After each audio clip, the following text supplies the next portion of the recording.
Rogers.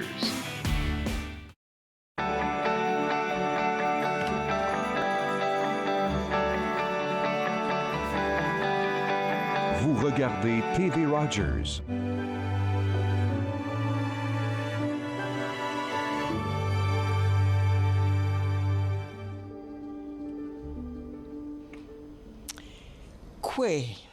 Bonjour. Ici Jacqueline Pelletier. Cet entretien vous provient de la coopérative funéraire d'Ottawa qui est située sur le boulevard Saint-Laurent, donc sur territoire algonquin non cédé. Je laisse à mon invité le plaisir, je crois que nous aurons le privilège qu'elle se présente elle-même. Merci, Madame Jacqueline. C'est Aki Sungide Ikwe and Denjikas, Gatineau and Dayan, Mikinig Dodam, Mamiwi and Dao, Chikokumanishna Bekwe. Oui, ça peut être ça. C'est bon pour tout de suite.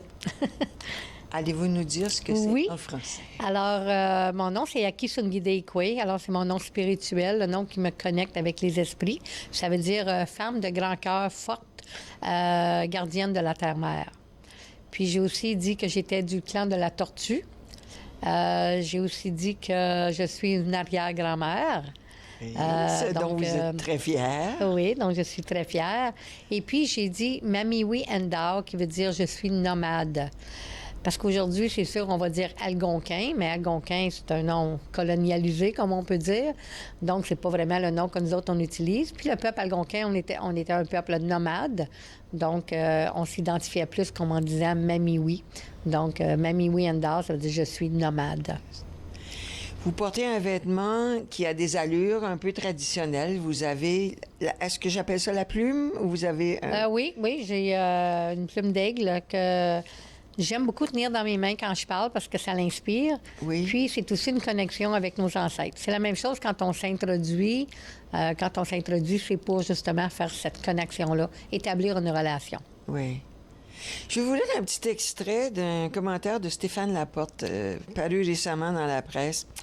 Il écrivait « Les aînés ne sont pas derrière nous, ils sont devant nous. Ils ne sont pas notre passé, ils sont notre avenir. Ils sont déjà rendus là où l'on s'en va. Ce que l'on sait, ils nous l'ont appris. » Eh bien, en lisant ça, j'ai pensé à vous, Francine, parce que ça parle beaucoup de votre philosophie, je pense. Absolument. Ah, c'est beau, c'est vraiment beau. Je ne l'avais jamais lu. Oui, les aînés tracent le chemin pour nous autres, c'est officiel. Ils ont cette sagesse que... Puis c'est le rôle aussi, hein, parce qu'être un aîné ou être une grand-mère, moi, je suis une grand-mère de communauté. Oui. Et puis, c'est un rôle, c'est pas un titre. Donc, c'est la même chose pour les aînés, c'est un rôle, le rôle de guider. Hein, le rôle de guider, pas de dicter, pas de dire quoi faire, mais plutôt de guider, puis surtout guider par l'exemple. Hein, il y a une petite phrase, là, les Québécois, ils disent que tes bottines suivent tes babines. Oui. Hein? Ah, donc, c'est un peu ça. En anglais, on dit « walk your talk ». Et puis, donc, c'est un peu ça. Les aînés tracent le chemin. Puis, nous autres, on a juste à observer. Vous avez eu la chance d'avoir dans votre vie une maman qui vit encore. Oui. Et une grand-mère qui ne vit plus, mais qui a été très présente. Vous avez été profondément marquée par leurs enseignements? Oui. Alors, indirectement, mes deux grand-mères, ma grand-mère maternelle, ma grand-mère paternelle, les deux ont été très présentes dans ma vie. J'ai passé beaucoup de temps avec, surtout ma grand-mère paternelle quand j'étais plus jeune, mais à l'âge adulte, j'ai passé beaucoup de temps avec ma grand-mère maternelle que j'ai été quand même chanceuse d'avoir jusqu'à l'âge adulte. J'avais déjà des enfants quand elle nous a quittés pour le monde des esprits. Ma grand-mère maternelle, excusez, la mère de ma mère, oui. Elle était une sage-femme, donc elle délivrait des bébés. Hein? Ah bon? Et puis, elle était une femme médecine aussi. Donc, elle préparait des médecines, non pas seulement pour sa famille, mais aussi pour la communauté. Donc, les gens venaient la voir quand il y avait des petits bobos, puis donc, elle travaillait avec les plantes. Est-ce qu'elle vous a transmis ses connaissances de la nature? Oui, je travaille beaucoup, beaucoup avec les plantes, moi aussi. Je fais presque tout ce que j'ai besoin. Mes petits-enfants viennent me voir pour des remèdes que je prépare. Je ne m'identifie pas comme étant femme médecine, pas encore, parce que ma mère, je considère qu'elle est la femme médecine de la famille. Intéressant. Donc, c'est la même chose pour de se dire qu'on est aîné. Je ne peux pas être une aînée. Ma mère, c'est l'aînée. Alors, c'est un rôle que je n'ai pas encore pris au sein de ma famille. Donc, oui, c'est ça. Vous êtes profondément engagé dans la santé de l'eau. Oui. C'est votre cause en grande partie. Ah, c'est ma vie. C'est votre vie. C'est ma vie. Alors, je suis une marcheuse de l'eau. Je marche pour l'eau. Je marche pour l'eau depuis 2005. Puis depuis 2011, je marche à tous les 2 ans. On marche entre 800 et 2000 kilomètres à tous les 2 ans. On marche à Matane, jusqu'à Matane ou de Matane. Pourquoi Matane? Parce que c'est le long du fleuve Saint-Laurent qu'il faut vraiment, vraiment protéger. Oui. La rivière d'Ottawa, qui se déverse. Donc, c'est tout un... On parle de Témiscamingue et puis ça se rend jusque dans le fleuve Saint-Laurent. Le fleuve Saint-Laurent qui devient l'océan Atlantique, où est-ce qu'on doit vraiment protéger ces eaux-là qui sont responsables pour la vie de plusieurs personnes. On parle des millions de personnes qui comptent sur la rivière d'Ottawa et le fleuve Saint-Laurent. Lorsqu'on s'est parlé en préparation pour l'entrevue, on s'est parlé de deuil, du décès de votre père, qu'on va aborder tout à l'heure. Et je vous ai dit, je suppose que vous vivez le deuil de l'eau qu'on maltraite. C'est central, probablement, à votre démarche. C'est certain, quand on parle de l'eau, bien, tu sais, avant de venir au monde, qu'est-ce qui arrive, avant qu'un bébé naisse, l'eau arrive. Oui. Quand on part, l'eau nous quitte. Donc, c'est assez facile à comprendre. C'est pas compliqué que l'eau, c'est la vie elle-même. Moi, j'ai vécu presque 8 ans, pas d'eau courante. L'eau, pour moi, elle a beaucoup, beaucoup de signification. J'ai eu un diagnostic de fibromyalgie quand j'étais plus jeune. J'ai jamais pris aucun médicament. L'eau, c'est ma guérison. La forêt, c'est ma pharmacie. Mais l'eau, vraiment, peut nous guérir. Elle est vivante. Elle a des mémoires. On peut établir une relation avec l'eau tellement spéciale, une relation qu'on ne pourrait pas établir avec un autre être humain. C'est une relation intime. Oui. Alors oui, c'est certain que quand on parle du deuil de l'eau, il faut en parler. On vit plusieurs deuils dans notre vie. Oui. On vit le deuil quand on passe d'être un enfant, puis on n'est plus un enfant, on devient une adolescente. En effet. Ensuite de ça, on devient un adulte. On devient une maman, puis nos enfants quittent la maison. C'est tous des deuils qu'on vit toujours. Qui nous prépare pour les plus grands deuils, peut-être, lorsque la personne quitte cette vie ici. Oui, mais je pense aussi qu'on est toujours préparé. On dit que les esprits ne nous enverraient pas quelque chose qu'on ne peut pas vivre. Donc, on est toujours préparé à ce qu'on ne sait pas, mais on dit toujours, je ne pourrais jamais passer au travers, mais on passe au travers de toutes sortes comment je pourrais dire, de toutes sortes d'événements qui se passent dans notre vie, qu'on n'appelle pas toujours des deuils, parce qu'on dirait qu'on a peur de ce mot-là. On a peur du mot mort, on a peur du mot deuil. C'est pas des mots qu'on retrouve dans le langage de tous les jours, qui devraient vraiment se retrouver dans le langage. En parlez-vous avec les enfants, parce qu'on sait que vous passez beaucoup de temps dans les écoles, les camps d'été aussi, je pense. Toujours en français ou en anglais aussi? Ironiquement, je travaille en français en Ontario. Je travaille en anglais sur le côté du Québec. Bien, pourquoi pas? Oui. Alors, les commissions scolaires que je travaille en Ontario sont francophones. Puis sur le côté du Québec, je travaille avec commissions scolaires anglophones. Alors, vous y êtes à titre d'invité spécial dans des classes? Je suis... on m'appelle l'aînée en résidence de la commission scolaire. Ah, tiens. Donc, je siège aussi sur le comité d'éducation autochtone. Comité de l'éducation autochtone dans les écoles. Je siège dans plusieurs comités avec plusieurs... Donc, je suis plus qu'un invité, là, je pense, parce que je suis là quand même assez régulièrement. Oui, vous êtes une grand-mère. Oui, puis les enfants me connaissent et me font confiance. Ils font confiance et vous parlez de deuil avec eux, avec les enfants. Oui, de plus en plus, j'essaie. On a vécu des suicides il n'y a pas tellement longtemps dans plusieurs de nos écoles. Oui. Puis je pense que c'est important. Des fois, la direction va nous dire on a assez parlé, puis je leur dis non, on n'a pas assez parlé. Il ne faut pas avoir peur du mot, il faut vraiment en parler. Puis on parle, moi, je parle beaucoup des rites de passage, donc je parle justement encore là de deuil, hein, quand on finit quelque chose, qu'on commence quelque chose de nouveau. Bien sûr. Puis de laisser aller des choses. Donc oui. C'est pas mon sujet de tous les jours, mais je pense que c'est quelque chose qu'il faut en parler. Puis aussi, bien, ça dépend. J'ai un curriculum à suivre aussi. Oui. Hein? Donc, surtout en Ontario, on a le curriculum. Mais il y a toujours de la place pour parler de l'eau. Il y a toujours de la place pour parler... De deuil et de mort. Oui. Et vous le faites aussi dans votre communauté. Êtes-vous rattaché à une communauté algonquine quelque part? Vivez-vous en autochtone, en ville seulement ou... Oui. Alors, premièrement, il faut peut-être dire que le mot autochtone veut dire 3 nations. Hein? Donc, je ne me considère pas comme étant autochtone, je me considère comme étant Anishinaabe. Oui. Alors, parce que selon la définition, le mot autochtone veut dire les Premières Nations, hein, le peuple original, les Métis et les Inuits.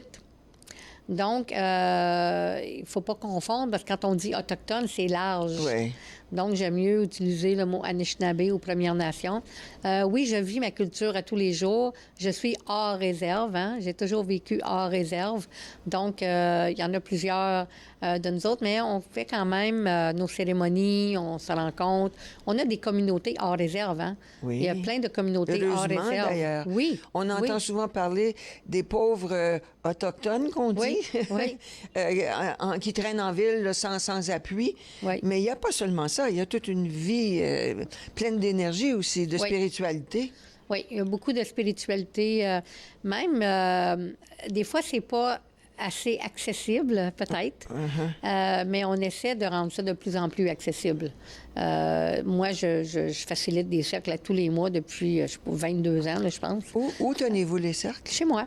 Ah oui. Chez moi ou à l'extérieur quand la température le permet. Oui.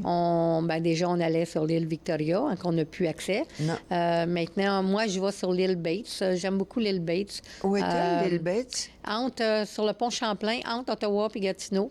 Juste comme en plein milieu. Un magnifique endroit. L'île sans frontières, que je l'appelle, hein, parce qu'elle est en plein milieu. On ne peut pas dire je suis au Québec ou je suis en Ontario. Quoique pour nous autres, les frontières, ça n'existe pas vraiment. Mais c'est un bel endroit, puis on est proche de l'eau. Hein? Donc, j'aime beaucoup aller faire des cérémonies là depuis qu'on n'a plus accès.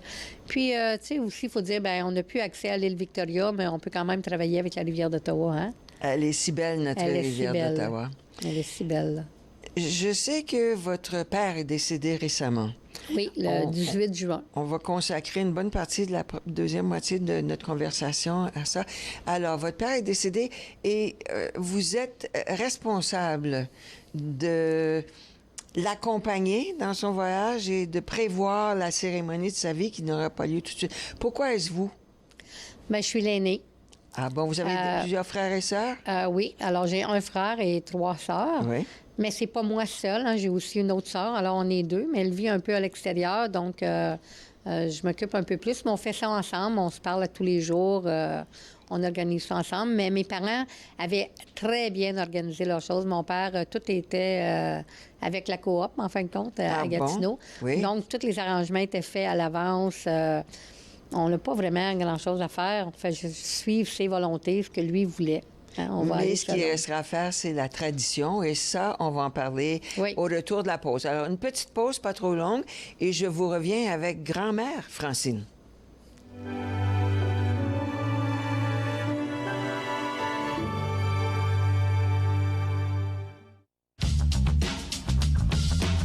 Cette émission est présentée par Télé-Élan. Vous êtes enfin aux commandes. Pour en savoir plus, visitez rogers.com.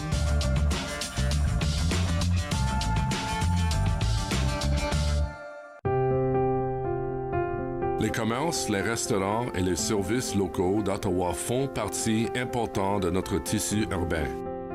Nous pouvons les aider en ces temps difficiles. Commandez chez eux en ligne, achetez des chèques cadeaux à utiliser plus tard, commandez des repas à emporter ou à livrer, démontrez votre soutien sur les réseaux sociaux. S'il vous plaît, faites-le aujourd'hui. En savoir plus, visitez ottawa.ca/acheter local. Lundi, Nassila Selal du Centre Espoir Sophie vous invitera à joindre leur événement de levée de fonds intitulé Le thé de Sophie. Par la suite, vous découvrirez toutes les activités du Musée des Beaux-Arts du Canada avec José Brittany Mallet. Finalement, Dania Versailles de l'Association canadienne de la santé mentale fera le point sur les répercussions du confinement durant la pandémie. Entre nous, en semaine, 11, 18 et 22 heures sur TV Rogers. Encore jeunes, les gens que nous rencontrons ont parfois beaucoup de vécu, beaucoup d'expériences variées en plus de ça. C'est le cas de Marie-Hélène Chaumière. Encore jeune, dimanche, 19h sur TV Rogers.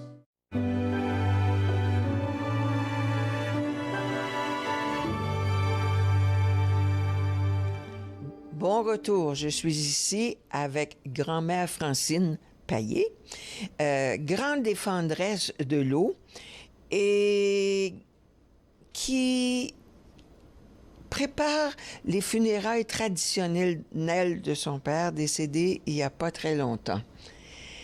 Parce que vous me dites que votre père avait bien arrangé les choses. Oui. À travers la coopérative funéraire de l'Outaouais, Oui. c'est ça?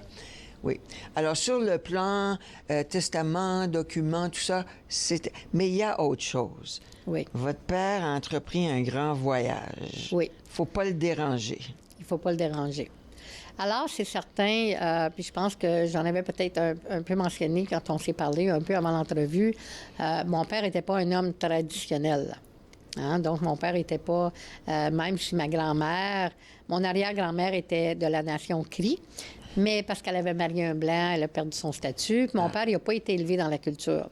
Okay. Donc, c'est certain que c'est pas tout le monde dans ma famille qui sont culturels, qui suivent la tradition Anishinaabe. Donc, c'est certain qu'on va faire le service selon les volontés de mon père. Mais moi, personnellement, je veux vraiment faire mon deuil comme je me sens que je devrais le faire. Donc, traditionnellement, lorsque quelqu'un nous quitte pour le monde des esprits, hein, on dit qu'il s'en va dans le monde des esprits. Donc, tu sais, le monde des esprits, c'est un peu partout. Hein? Il est là. Donc, il fait une journée. Hein? Il va faire un voyage. Il va faire un voyage qui va durer 1 an.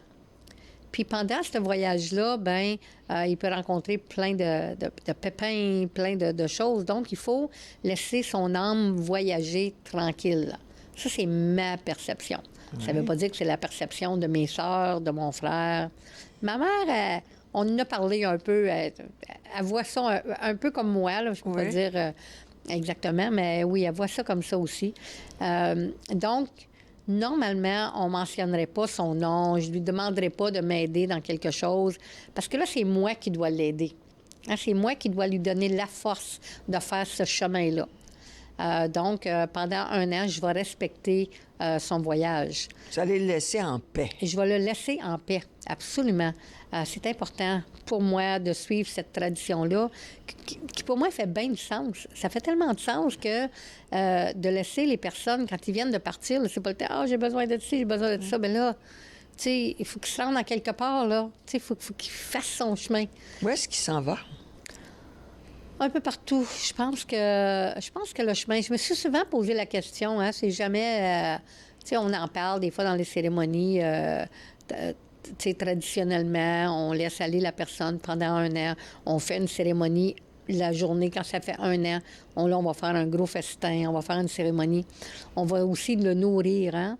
Donc, on fait... c'est comme quand on mange tous nos repas, on fait une assiette pour les ancêtres, une assiette pour les esprits.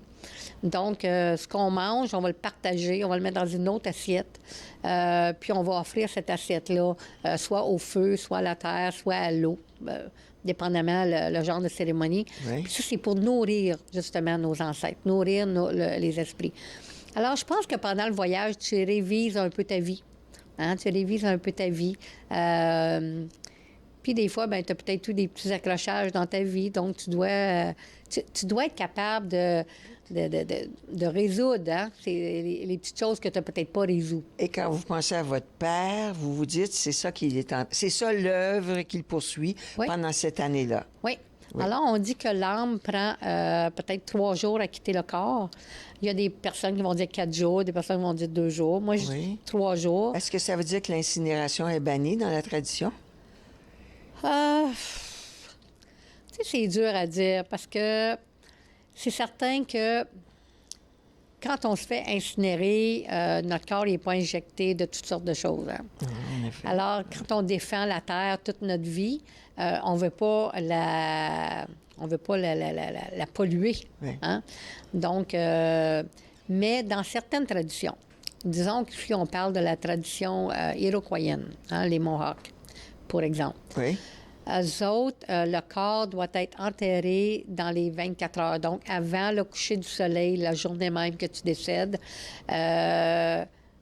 de la même façon que tu es arrivé sur la Terre, donc nu, enveloppé dans Un linceul. Oui, bien... C'est drôle comment ça rejoint des traditions d'autres pays lointains. Oui. Et d'autres religions Oui. aussi. Oui.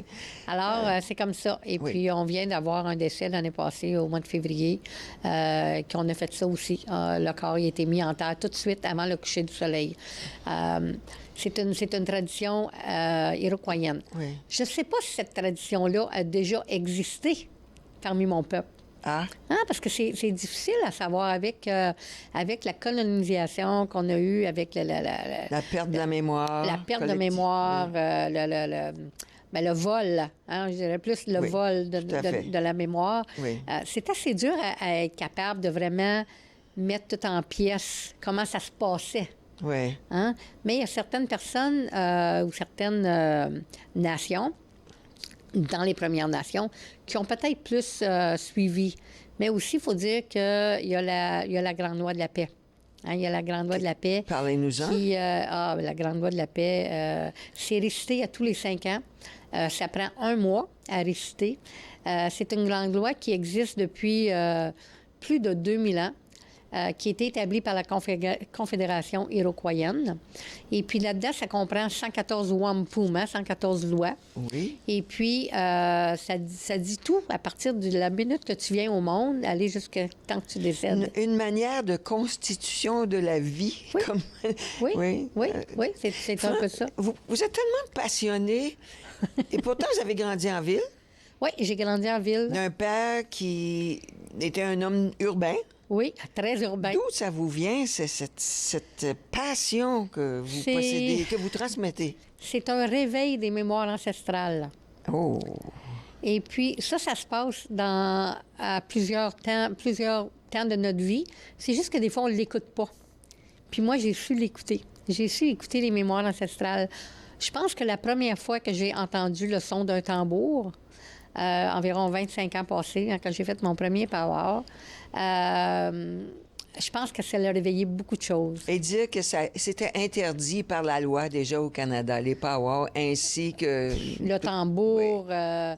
j'aurais pas pu être assise ici avec une plume dans mes mains. Non. Non, c'était complètement interdit. C'est puissant, la Mais ça l'a vibration jamais arrêté, hein? ça n'a jamais arrêté. Ça n'a jamais arrêté. Les rebelles. Ça n'a jamais arrêté. Ça s'est La toujours fait. vibration d'un tambour Oui. a éveillé quelque chose en vous. Ah oui. Puis même le tambour va souvent réveiller des mémoires ancestrales. Je peux être dans un cercle de 200, 300 personnes. Si je pense au Festival Présence autochtone à Montréal, par exemple, à la Place des Arts, j'ai été là pendant des années à faire des cérémonies de l'eau. Et puis même, j'avais un tipi là, j'étais là pour la semaine, ou 4, 5 jours. Et puis, le matin, je faisais une cérémonie de l'eau, puis je commençais avec le son du tambour avec un chant. Puis j'avais des personnes, des fois 200 personnes, là, puis des personnes qui avaient des larmes.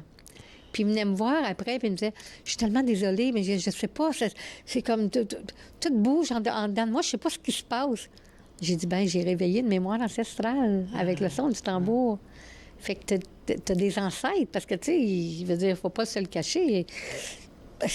90 c'est peut-être un gros chiffre, de Québécois original, ils ont du sang Première Nation. Et ces ancêtres-là, ils vivent en nous. Ils Comme vivent en vous nous. dites, l'esprit, il est partout. Oui. Et Oui. au son d'un tambour... C'est la goutte de sang. Ah. Tu sais, le gouvernement va dire, ben telle génération, tu sais, Des fois, j'ai des enfants qui me disent, moi, j'ai 3 quarts de mon sang comme ça, puis 1 quart qui est ça, puis un autre quart. Puis des fois, je dis, ah oui, mon Dieu, t'es toute mélangée. Je dis, c'est pas important, le pourcentage de sang. C'est la goutte. C'est la goutte. C'est beau, si ça. Si tu as une goutte de sang en Première Nation, tu as la mémoire ancestrale. Un de vos enseignements, si je peux utiliser le mot enseignement, c'est qu'il faut faire la paix. Le pardon et la paix. Oui. C'est central au bonheur, j'imagine, à la résilience. Vous auriez beaucoup de raisons d'être enragé, vous et votre peuple, mais vous dites, on fait la paix. Il faut. Parce que si moi, ça m'empêche de dormir, si moi, là, je passe mes nuits juste à penser à tout le mal qui a été fait, mais je fais mal à qui? Je fais mal à moi, pas aux oppresseurs. Parce que les autres, ils dorment bien. Ils ne pensent pas à moi. C'est une façon que j'utilise pour parler du pardon quand j'en parle avec les élèves. Toi, peut-être que ça t'empêche de dormir. Toi, tu as plein de colère qui t'empêche de bien digérer ta nourriture, qui t'empêche de fonctionner normalement dans ta journée, tandis que la personne contre qui tu es choqué, elle, sa vie continue, tout va bien. Tu sais, à un moment donné, là, j'étais enragée, c'est peut-être hors sujet un peu, mais Monsanto, oui. Puis j'en dormais pas. Puis vous n'étiez pas seule à être enragée? Puis j'étais abonnée à plein de sites qui m'envoyaient plein d'informations. Puis à un moment donné, j'ai dit, c'est assez. Oui. Parce que Monsanto, lui, il dort bien toute la nuit. Puis pourquoi que je le laisserais m'empêcher de dormir? Alors, c'est la même chose pour tout ce qu'on a vécu, puis tout ce qu'on vit encore, parce que le génocide est loin d'être terminé pour mon peuple. Alors, c'est certain que, non, il faut continuer, il faut pardonner. Grand-père William Commanda disait toujours, il faut pardonner. Ils ne savent pas ce qu'ils font. Il faut pardonner, il faut excuser leur ignorance, parce qu'ils ne savent pas mieux faire. Il faut beaucoup de sagesse pour penser comme ça. Oui. Vous en avez? Vous en êtes consciente? Un petit peu. Et vous y travaillez toujours? Et j'y travaille toujours. La sagesse, c'est quelque chose qu'on acquiert à tous les jours. Moi, dire comme ma mère qui a 91 ans, je viens d'apprendre quelque chose de nouveau encore aujourd'hui. C'est beau. Ou elle va me dire, non, je ne sais pas tout ça, je suis pas sûre, je ne sais pas. Pourtant, elle est tellement connaissante. Mais ça, c'est d'être sage. Oui. Puis je l'admire beaucoup dans sa sagesse. Et vous avez de la chance de l'avoir avec vous? Être très chanceuse. Oui. Je suis très, très, très chanceuse et j'en suis très consciente. On doit se quitter, Francine. Merci. Merci beaucoup. Merci. On se reparlera peut-être un jour, qui sait, j'espère qu'on pourra se recroiser. Je vous dis miigwech, en espérant bien le prononcer. On découvre, on fait des efforts et on se fait conscientiser grâce à des personnes comme vous. Alors, je vous rappelle que cet entretien vous est présenté par la Coopérative funéraire d'Ottawa avec TV Rogers qui nous diffuse en exclusivité et que nous avons l'appui financier de l'ACFO, de Patrimoine canadien et de Ottawa Ville bilingue. Suivez-nous, nous avons plusieurs entretiens inspirants à vous proposer. Il faut en parler du deuil, il faut parler de la mort, il faut parler du pardon. Tout ça, ça fait partie de la vie. Alors, chez vous, dans votre entourage, parlez-en.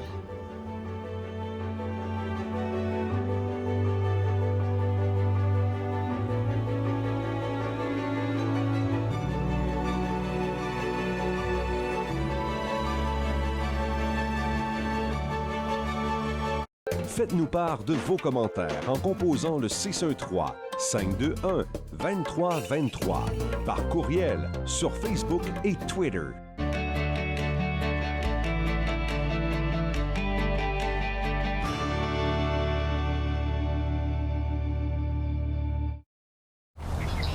Tout est secondaire, alors c'est pas des couleurs criantes. Le peintre des 4 saisons, mercredi 19h30 sur TV Rogers. L'industrie canadienne du cinéma et de la télévision a besoin d'une main-d'œuvre plus diversifiée, qui offre plus de possibilités aux personnes noires, autochtones et de couleur. Embaucherdiversité.com est là pour ça. Que vous soyez débutant ou expérimenté dans le métier ou à la recherche de talent, Embaucherdiversité.com vous connecte avec les bonnes personnes, du scénario au développement et de la production à la commercialisation en passant par la distribution. Embaucherdiversité.com. Ensemble pour une industrie plus forte. À la prochaine émission de Suivez-moi, on découvre les plateformes sociales de Vicky Joseph, entrepreneur et philanthrope, derrière la ligne de cosmétiques, des cosmétiques. Suivez-moi, jeudi 20h sur TV Rogers.